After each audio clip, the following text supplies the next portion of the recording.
धन धन राजा जनक हैं जिन सुमिरन किया विवेक, एक घड़ी के सुमरते पापी तरे अनेक। संत तुलसी साहिब जी ने राजा जनक की उपाधि दी, अनेक पापियों के विषय में समझाया कि नाम जपते हुए कैसे उन्होंने अपने विवेक को साधा और कैसे इस 84 के बेड़े से पार हो गए। भाई हम भजन सुमिरन क्यों नहीं करते, हम नाम जप क्यों नहीं करते, हमें समझाने में कहाँ कोई कोर कसर छोड़ी जा रही है।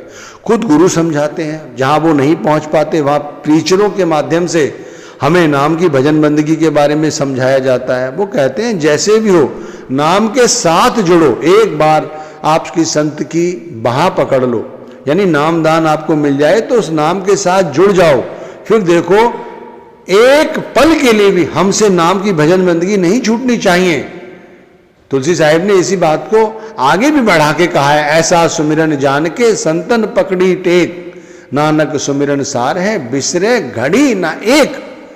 हम लोग पूरे दिन में एक घड़ी नाम नहीं जपते, वो तो कहते हैं सारा दिन में एक घड़ी ना बिसरे नाम जप के बगैर। शुरू शुरू में परेशानी होगी लेकिन बाद में सब कुछ सही हो जाएगा। आप 21 दिन का प्रण लेके नाम जप करना शुरू करो।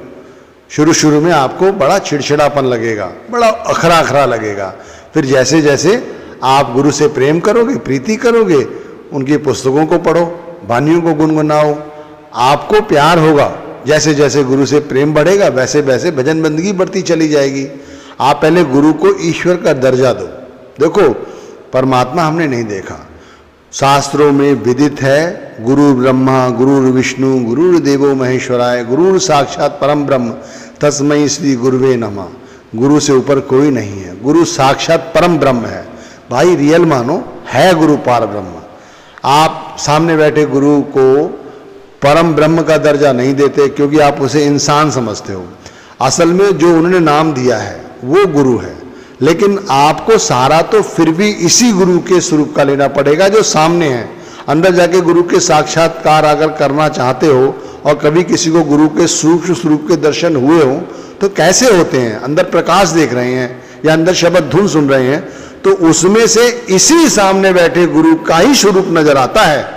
आप समझ रहे हैं। अगर हम मर गए और मरने के बाद भी यदि हमारे सामने परमात्मा के दूत आए और यदि हमारी वहां कोई संभाल करेगा तो शब्द रूप में यही गुरु होंगे।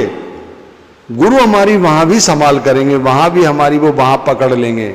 आपको यदि ये गलत फहमी के सामने बैठे गुरु एक नर है, नारायण नहीं है, तो आप कभी नाम की भजन बंदगी नहीं कर पाओगे। मैं आपको फिर बता रहा हूं, जो नामधारी आज नाम जप नहीं कर पा रहे हैं उन सभी से मैं विनती और प्रार्थना करके कहता हूं, सबसे पहले आप चाहे भजन बंदगी करो चाहे ना करो, बिल्कुल मत करो, लेकिन गुरु को नर मत मानो, इन्हें नारायण मानो।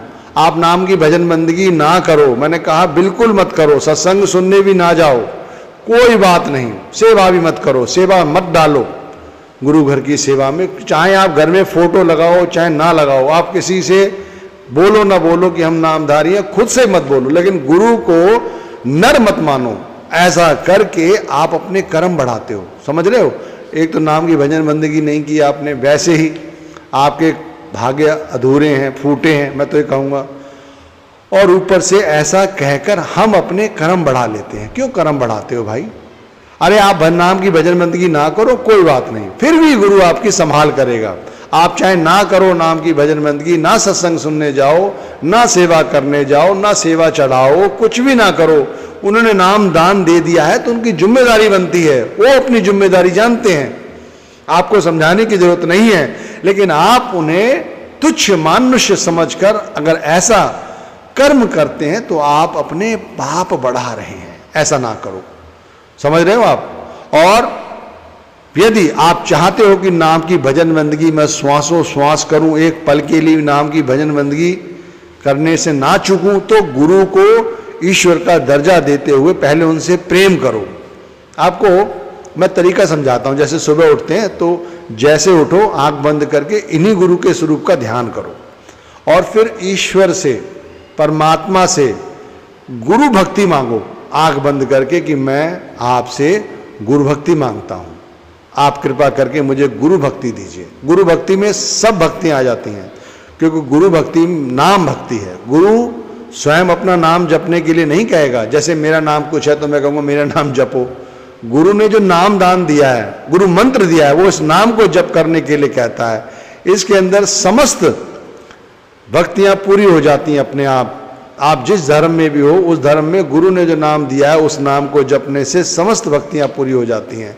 तो गुरु से गुरु भक्ति मांगो, ठीक है। और फिर उठकर हाथ मुंह धोकर घर में किसी एकांत स्थान का चयन करो और बैठो और फिर गुरु के स्वरूप का ध्यान करो।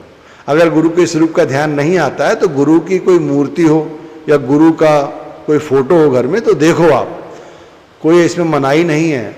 देखो, ये लोग कहेंगे आपसे कि क्या आप फोटो का ध्यान कर रहे हो तो अंदर फोटो का ध्यान आएगा, मूर्ति का ध्यान कर रहे हो तो मूर्ति का ध्यान आएगा। अरे जो सामने गुरु बैठे वो भी तो स्थूल ध्यान है।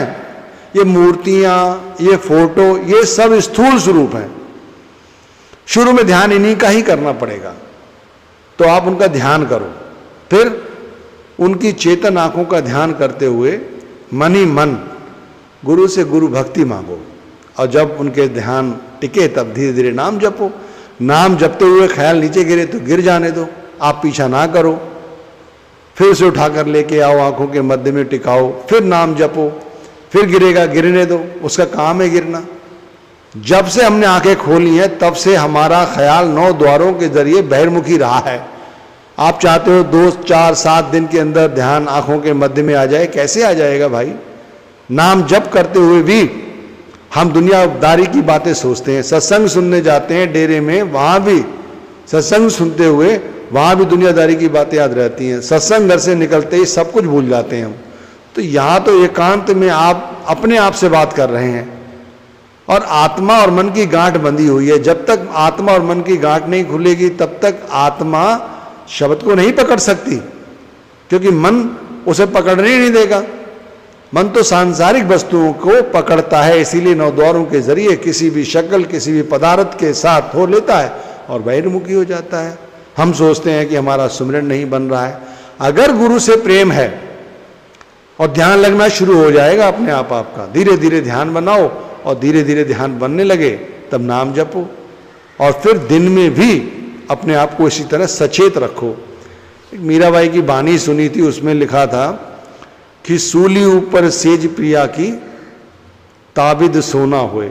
अरे सूली का मतलब समझते हो? एक पल के लिए भी हमारा ख्याल शब्द से दूर नहीं होना चाहिए। मन पर अंकुश लगा के रखो। जैसे हाथी पर महावत बैठता है तो वो अंकुश हाथ में पकड़ता है। जैसे ही हाथी इधर उधर उसकी इच्छा के बगैर इधर उधर चलता है तो अंकुश से प्रहार करता है मस्तक पर। इसी तरह हमें भी गुरु नाम से अपने इसी आज्ञा चक्र पर प्रहार करना है नाम जप के द्वारा। और फिर धीरे धीरे मन जो है वो मानेगा। आप अभ्यास करो, अभ्यास करो, जितना हो सकता है अभ्यास करो, डरो मत। अगर डर गए, रुक गए तो फायदा नहीं होगा, क्योंकि दिन पे दिन चढ़ते चले जाएंगे और फिर भजन बंदगी पूरी तरह से छूट जाएगी।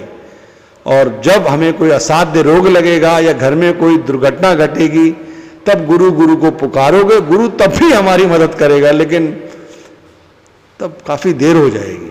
आप समझ रहे हैं?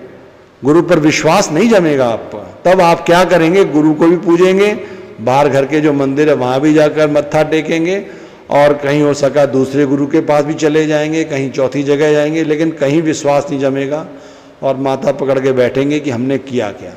और अगर एक को साधे सब सदे वाली बात है, नाम जप करते रहते तो शायद सब कुछ जप हो जाता। तो आप इस बात को गांठ बांध लो कि जो कुछ है वो नाम की कमाई है, शब्द की कमाई है और कुछ नहीं। जो लोग सुबह उठकर नाम की भजन बंदगी करते हैं, गुरु को ईश्वर मानकर पूजते हैं और घर में बैठे अपने माता पिता की सेवा करते हैं, अपने माता पिता से उनके दुख सुख की बातें पूछते हैं, उन लोगों के लिए इस धरती पर ही स्वर्ग है। अगर माता पिता में से कोई एक चला गया है तो उस बच्चे को या उस बहू को, अगर सास जिंदा है तो सास के पास कम से कम आधा 1 घंटा निस्वार्थ होकर बैठना चाहिए, उनकी सुख दुख की बातें पूछनी चाहिए। इसी तरह बेटे को भी अपनी माँ से क्या अच्छा लगता है खाने में, वो बाहर से लेके आए, उसकी दवा दारू का ध्यान रखें। इसी तरह घर में यदि कोई बहन, कोई बुआ, कोई नानी, कोई चाची, कोई चाचा या कोई पड़ोसी, किसी को भी कोई परेशानी है तो भाई उसका हाथ बटाओ।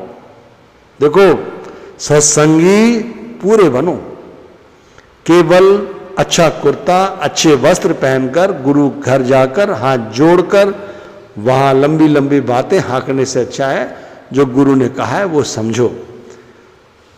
पूरी तरह से शब्द को साधने का मतलब है मन को शब्द के साथ जोड़ो। तो मन को पहले सत्संगी बनाओ, मन को दुनिया के आडंबरों से निकालो, दुनिया की माया में फंसे हुए मन को शब्द के साथ जोड़ो, ईश्वर के कारोबार में हाथ बटाओ। ईश्वर का कारोबार ही है ये माता पिता, बेटे बेटी, आस पड़ोसी, रिश्तेदार, देश, ये सब ईश्वर की सेवा है। ये सब सेवा करो, निस्वार्थ भाव से सेवा करो। आपके बच्चे आपको सेवा करते देखेंगे कि भाई मेरी दादी के पास मेरे पिताजी बैठते हैं, उनसे बात करते हैं, है ना, उनका सुख दुख पूछते हैं, वो भी आपके पास बैठेंगे, आपसे प्रेम करेंगे। जब आप अपने माँ बाप को तिरस्कृत करेंगे तो वो भी आपके साथ ऐसा ही करेंगे। आजकल की बहुएं क्या है, आते ही सब अपना बनाने की कोशिश करती हैं, अपना आधिपत्य सोचती हैं और अलग हो जाती हैं। फिर वो उनके बच्चे होते हैं और अपने बच्चों में लग जाती हैं। आप ध्यान रखें, उनके भी साथ ऐसा ही होगा, कोई नहीं रोक सकता। अगर आप चाहते हो आपका बच्चा आपको सुख दे, आपका बच्चा आपके साथ बैठे बुढ़ापे में, आपकी सेवा करे, तो आप भी सेवा करो। भारतवर्ष में इतिहास के पन्ने पलटो, यहां बड़े बड़े राजा महाराजाओं ने जो स्वयं नारायण का रूप रहे, उन्होंने भी दीन दुखियों की मदद की है, अपने माता पिता की सेवा की है, गुरुओं के पैर दबाए हैं। अगर आपको यकीन नहीं होता, हर वर्ष रामलीला होती है। एक प्रसंग है जिसके अंदर भगवान श्री राम लक्ष्मण जी अपने गुरु के पैर दबाते थे, उन्होंने बाकायदा गुरु की सेवा की है। अगर आपको पढ़ना है तो पढ़ो, आप पाएंगे कि महाराज श्री कृष्ण ने अपने गुरु सांदीपन जी के लिए सर पर लकड़ियां लाए हैं, मां की सेवा की है। आप क्या समझते हैं ऐसे ही हो जाती है नाम भक्ति, गुरु भक्ति? थोड़ा